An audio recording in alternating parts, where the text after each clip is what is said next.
Welcome to force ice TV. Budget సమావేశాలకు ఇంకొక నెల మాత్రమే ఉంది.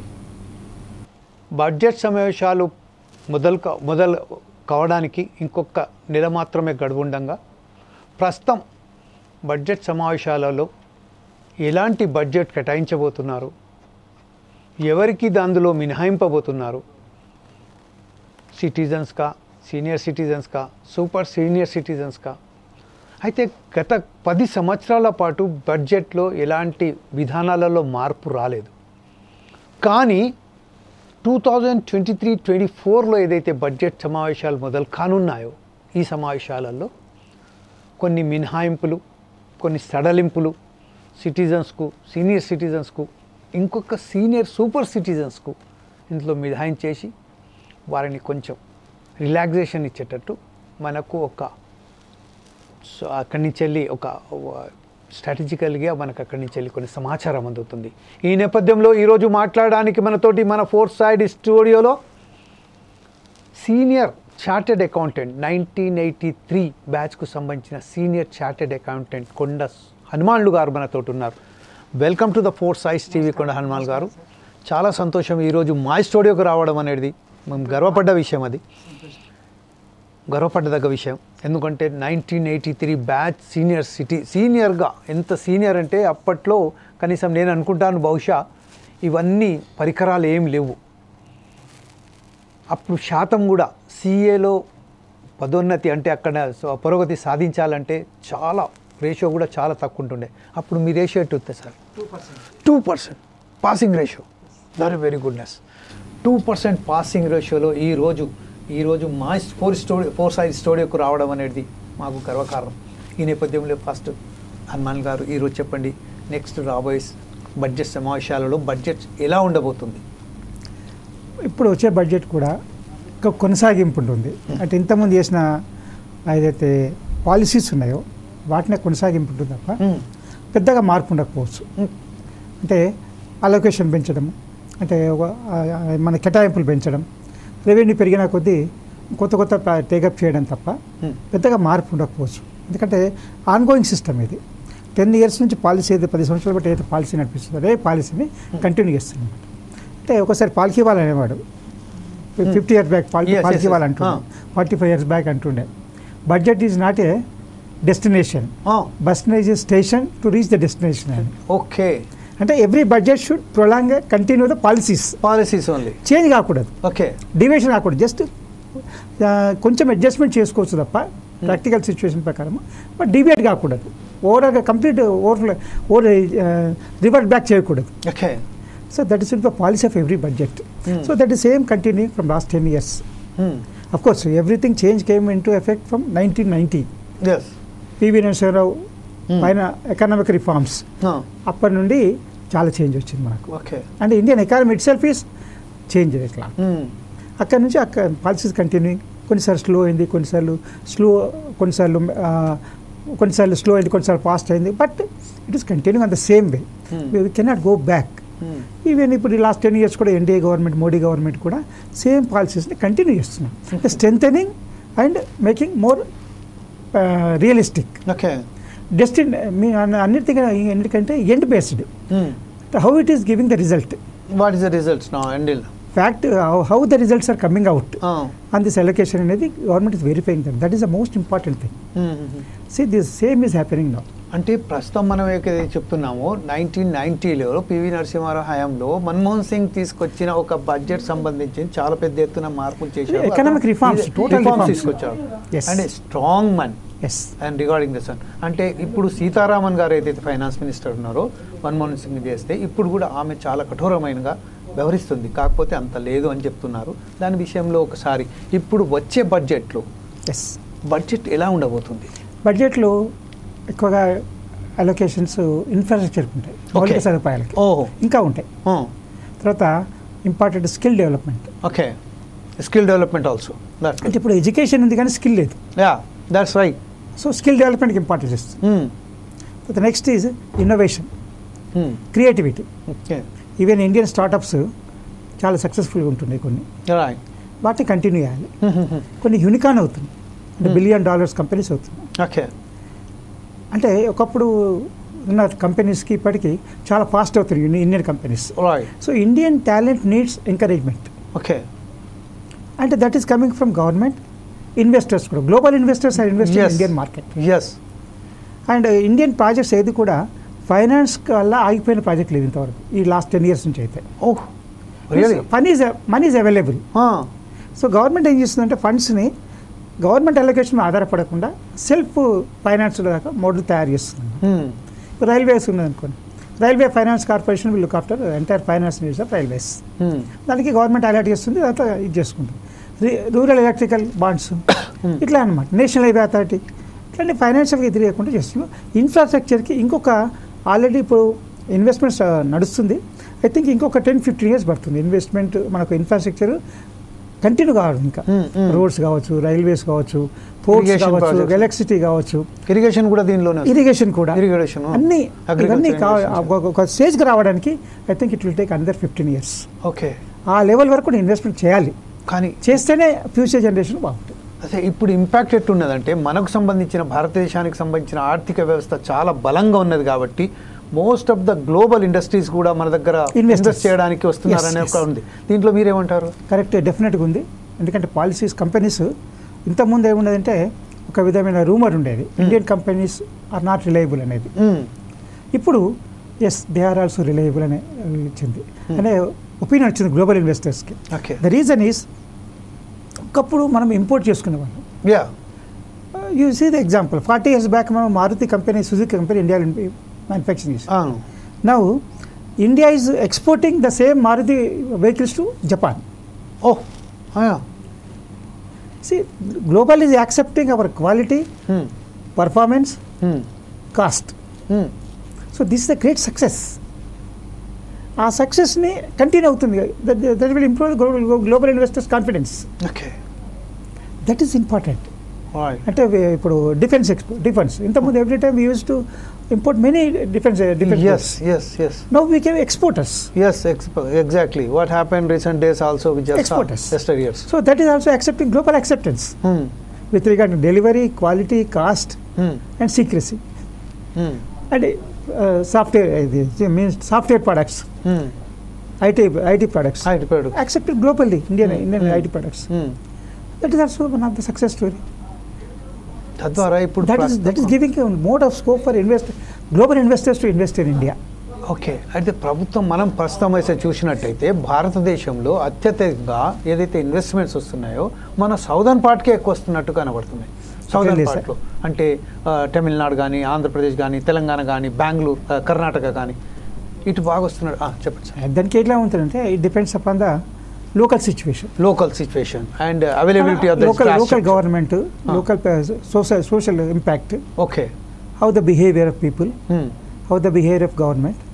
ఇప్పుడు గుజరాత్ ఉంది, హ్యూజ్ ఇన్వెస్ట్మెంట్స్ వస్తున్నాయి. మహారాష్ట్రకి ఇన్వెస్ట్మెంట్స్ వస్తున్నాయి. ఈ మధ్య యూపీకి ఇన్వెస్ట్మెంట్స్ వస్తున్నాయి. ఓకే. అంటే ఎందుకు వస్తున్నాయి అంటే people are believing that development continue. Exactly. తమిళనాడుకి వస్తుంది. అవును, అదే అంటున్నాను. In the same way every state which is showing the stability, peace and safety, ఇచ్చిన అక్కడ ఇన్వెస్ట్మెంట్స్ వస్తుంది.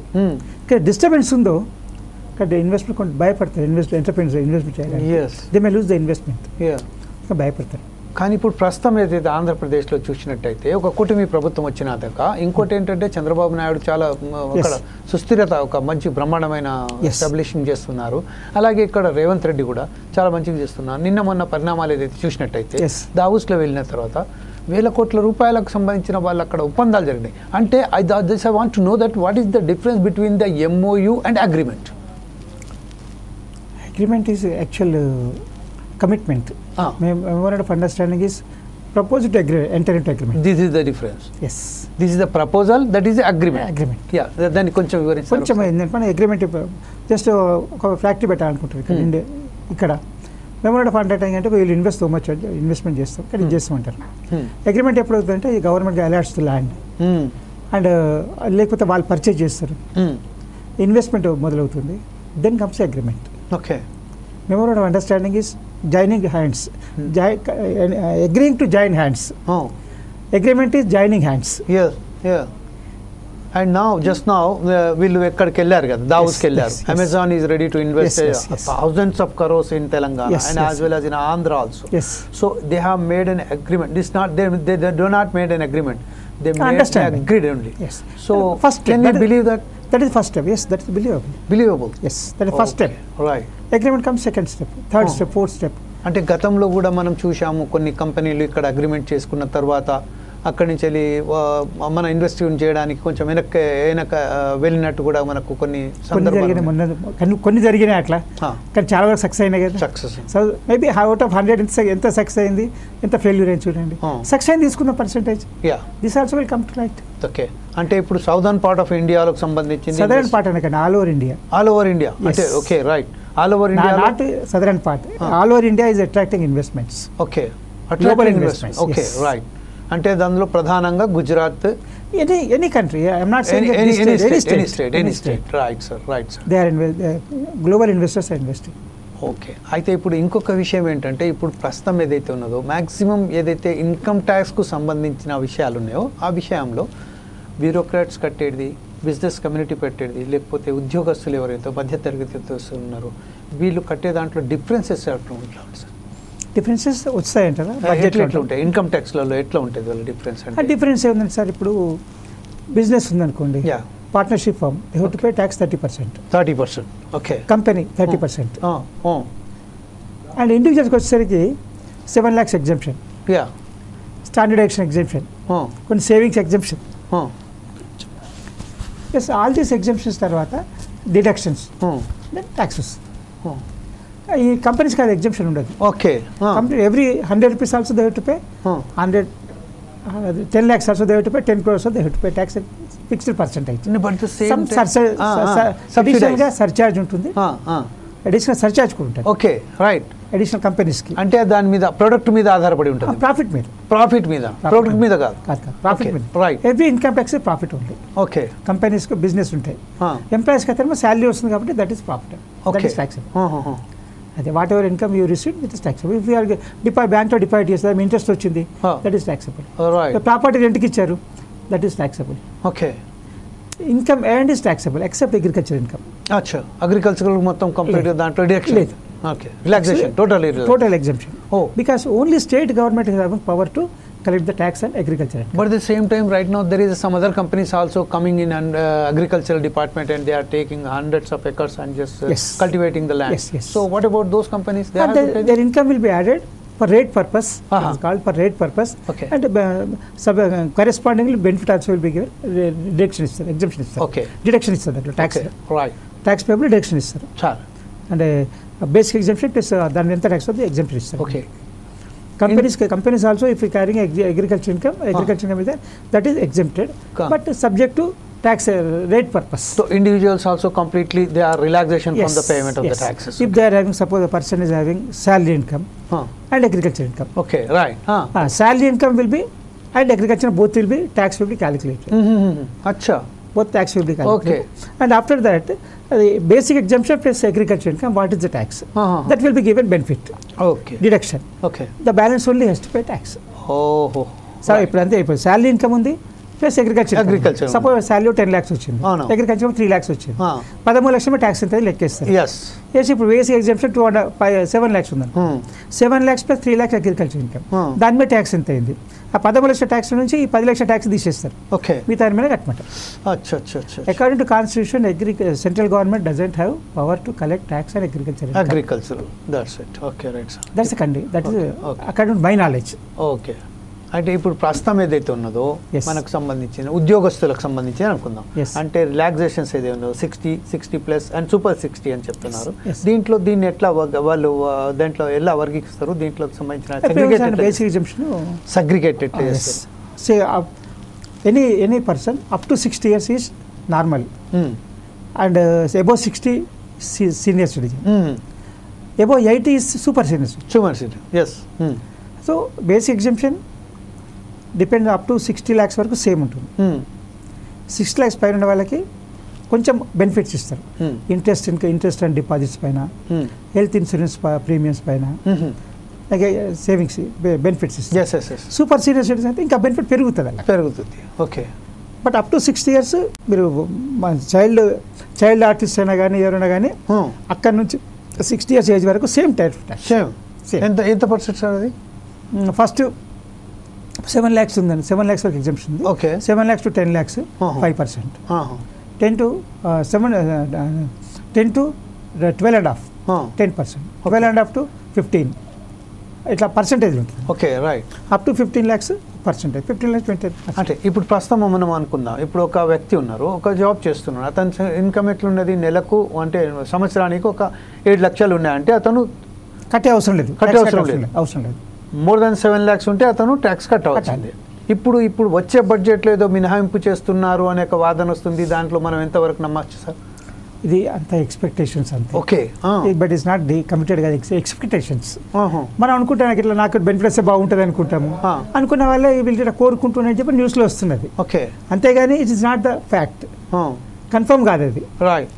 కన్ఫర్మ్ ఎప్పుడు గవర్నమెంట్ బడ్జెట్లో February 1st అనౌన్స్ చేస్తే దట్ ఈస్ డిస్కస్డ్, అండ్ ఏప్రిల్లో మనకు మార్చిలో పార్లమెంట్ పాస్ అయితే ప్రెసిడెంట్ కాన్సెంట్ వస్తే అప్పుడు యాక్సెప్టెడ్. అంతవరకు ఎవ్రీథింగ్ ఈస్ ఒపీనియన్. అంటే this only opinions and expectations only, it's not correct. అంటే ఇప్పుడు ప్రస్తుతం అయితే ఏదైతే మనం ఎగ్జామ్షన్స్ మీరు ఒక అనుకోవచ్చు, నేను ఒకటి అనుకోవచ్చు, ఎవరైనా అనుకోవచ్చు నాకు బెనిఫిట్స్ బాగుంటుందని. ఓకే, సీనియర్ సిటిజన్ అనుకోవచ్చు నాకు బెనిఫిట్స్ బాగుంటుందని, అదే ఒపీనియన్ చెప్తుంటారు నాకు ఒపీనియన్ ఇట్లా వస్తే బాగుంటుంది అని చెప్పని. ఇంకోళ్ళు డాక్టర్స్ చెప్తుంటారు అనుకో నాకు ఒపీనియన్, అగ్రికల్చర్గా అనుకో నాకు ఇది బాగుంటుందని, హౌస్ ఓనర్స్ అనుకుంటారు నాకు ఇది ఇస్తే బాగుంటుందని. అంతే, కానీ it is not final. Okay, budget వచ్చిందే ఫైనల్. Okay, right. ఇప్పుడు ప్రస్తుతం మనం అనుకున్న ఒక గవర్నమెంట్ ఎంప్లాయ్ ఉన్నారు, ఒక ప్రైవేట్ ఎంప్లాయ్ ఉన్నారు.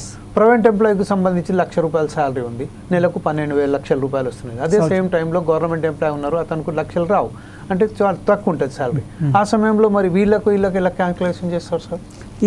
ఇయర్ మొత్తం ట్యాక్స్ ఎంత వచ్చింది, ఇన్కమ్ ఎంత, ట్యాక్స్ ఎంత, అంతే. ఓకే, గవర్నమెంట్ ప్రైవేట్ లేదు ఇంకా అక్కడ. Anyone same. Pension is also included salaries. Okay, pension తీసుకుంటారు, అది కూడా శాలరీస్ కింద కన్సిడర్ చేస్తాం. ఓకే, కాబట్టి ఎనీవన్ శాలరీ అంతే. ప్రైవేటా గవర్నమెంటా ఏది అవసరం లేదు. ఇప్పుడు కానీ కొన్ని కంపెనీల్లో ట్యాక్స్ డిడక్షన్స్ లేవు కదా సార్, కొన్ని కంపెనీలలో పెన్షన్ స్కీమ్స్ కూడా లేవు. అసలు సార్ ఇప్పుడు ట్యాక్స్ పెన్షన్ సంబంధం లేదు, పెన్షన్ వేరు, ఇన్కమ్ ఎర్నింగ్స్ అది మీరు ట్యాక్స్ మీరు తీసుకున్నారా, పెన్షన్ సేవింగ్ చేసినా డిఫరెంట్. అది what is paid to you is taxable. Okay, అంటే అది పెన్షన్గా పెట్టుకోవచ్చు. కొందరు ఏం చేస్తారంటే పిఎఫ్ ట్రాన్స్ఫర్ చేస్తారు, అది but is your income, already you to pay tax అంతే, దాని మీద ఎగ్జామ్షన్ రాదు. ఓకే, పెన్షన్ రాయేసుకుంటూ వస్తుంది అంతే. దానికి కొన్ని ఎగ్జామ్షన్ ఏమి ఇచ్చారంటే పెన్షన్ మీద కంట్రిబ్యూట్ చేస్తే మీ సేవింగ్స్ ఎంకరేజ్ చేయడానికి రిలీఫ్ ఇస్తాం. Okay, right. పిఎఫ్కు, ఈఎస్ఐకి కొన్ని బెనిఫిట్స్ ఇస్తారు, అంతేగాని కంపల్సరీ అని కాదని ఇదన్నమాట కాదు. ఈవెన్ ప్రైవేట్ ఎంప్లాయీస్ కన్నా బెనిఫిట్ ఉంటుంది, గవర్నమెంట్ ఎంప్లాయీస్ కన్నా సేమ్ బెనిఫిట్. Okay, right. ఇప్పుడు ట్యాక్స్ రిలాక్సేషన్స్ కావాలనుకోండి, బహుశా నేను ఒక శాలరీ, నేను జస్ట్ ఒక ₹1,00,000 salaries I'm getting from my company. So at the same time just I have to give some relaxation in my salary.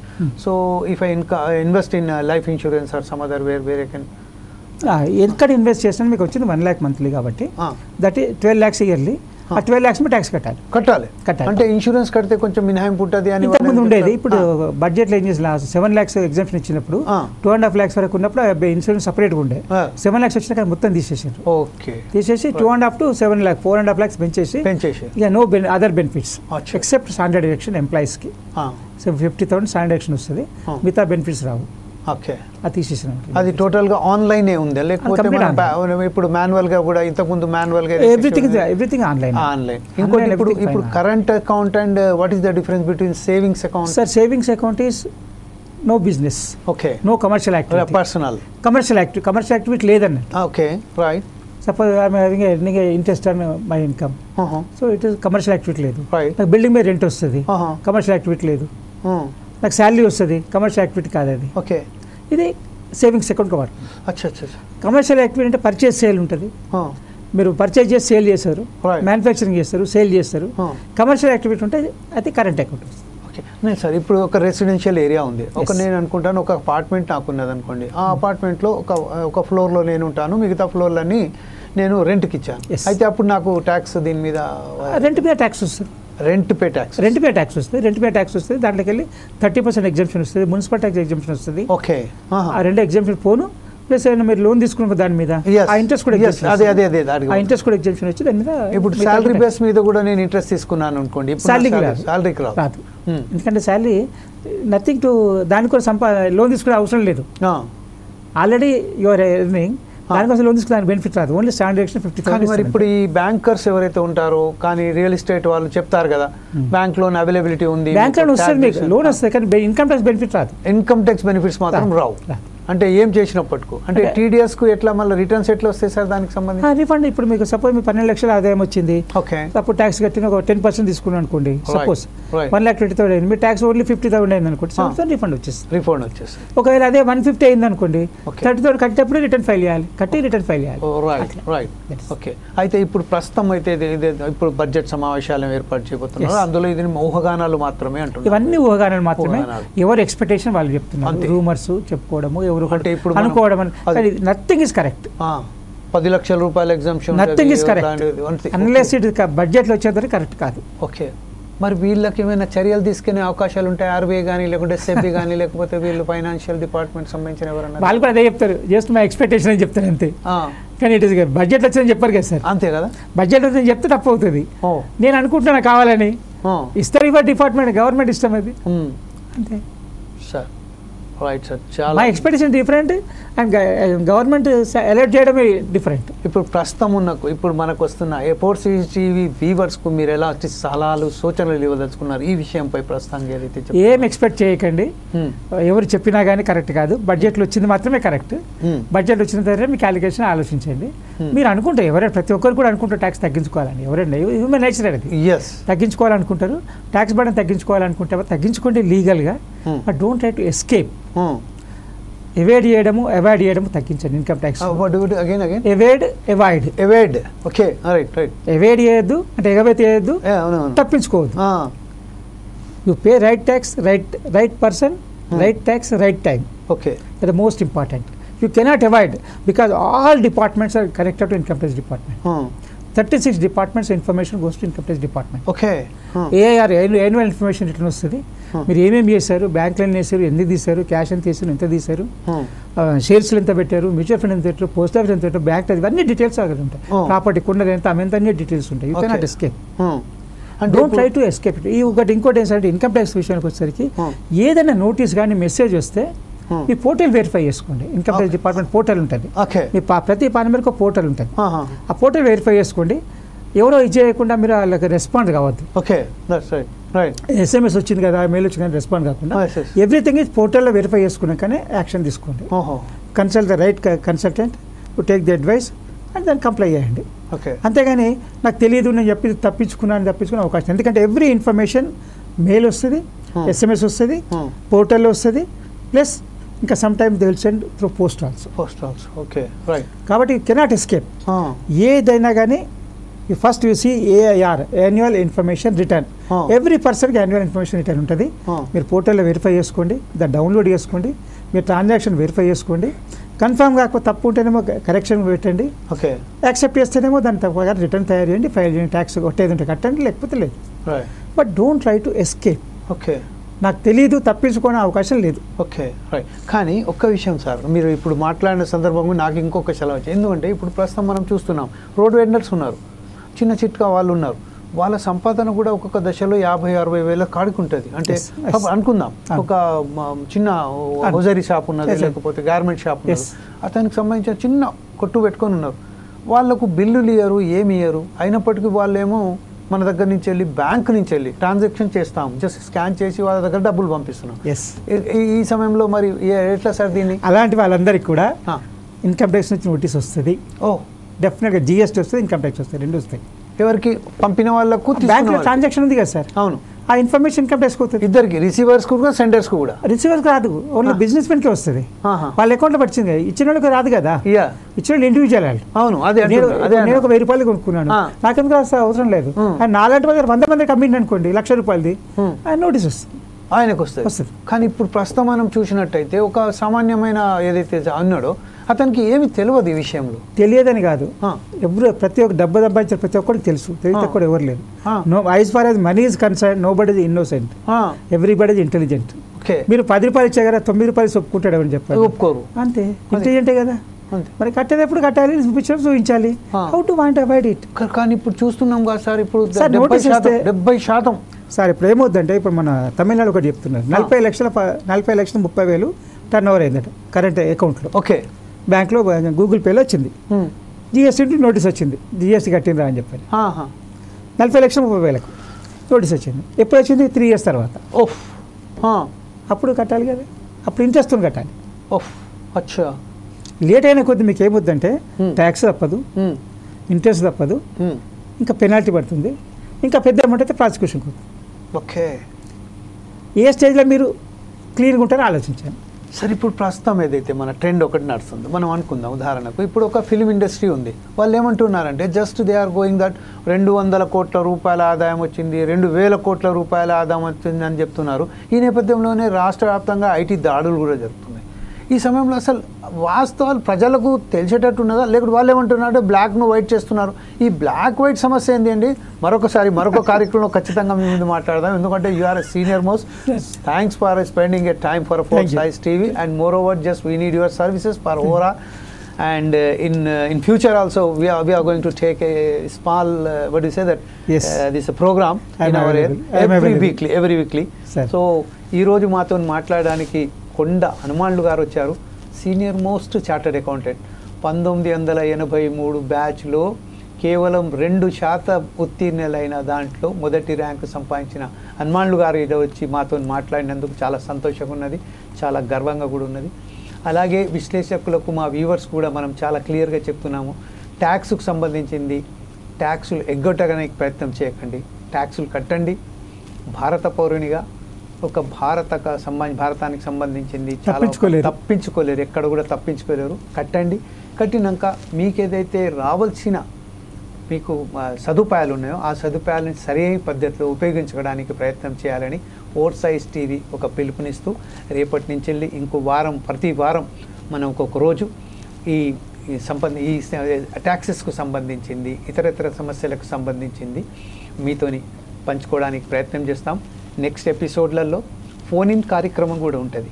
అంటే అప్పుడు ఎవరైనా ట్యాక్స్కు సంబంధించిన సూచనలు, సలహాలు కావాల్సిన వాళ్ళు కూడా డైరెక్ట్ కొండ హనుమాన్లు గారితో మాట్లాడి తన సందేహాలను కూడా తీర్చుకోవచ్చు అని చెప్తూ ఈరోజు ఈ కార్యక్రమానికి ఇక్కడి నుంచి ముగిస్తున్నాం.